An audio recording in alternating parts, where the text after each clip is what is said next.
yang sudah pasti dinantiakan, apalagi buhan nang di perantauan, kaganangan kampung halaman.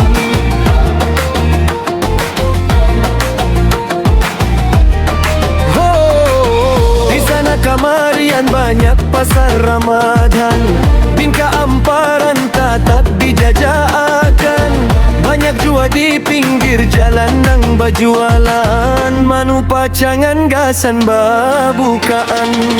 Ramadan bulan Rahman, bahamburan keberkahan. Ramadan bulan mulia, pacang dilipat gandakan. Ramadan bulan suci, segala macam amalan, anugerah dibuka akan pintu ampunan.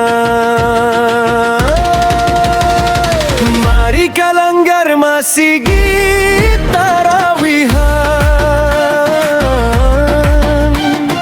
salawat dikumandangkan bata darusan,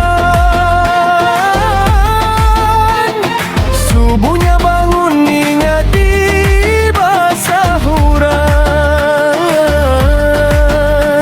hanya risuknya puasa seharian.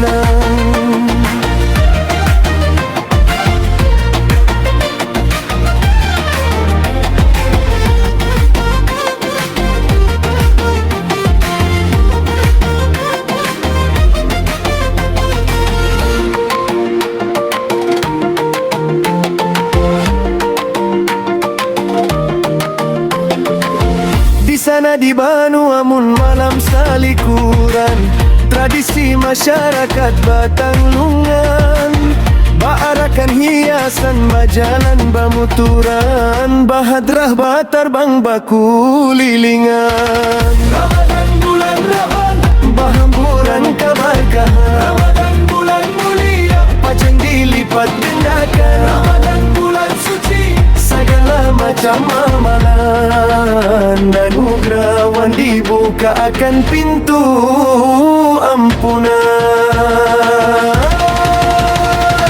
Mari kalanggar masjid tarawihan, salawat dikumandangkan bata darusan, subuhnya bangun ingati basahuran, hanya risuknya puasa seharian.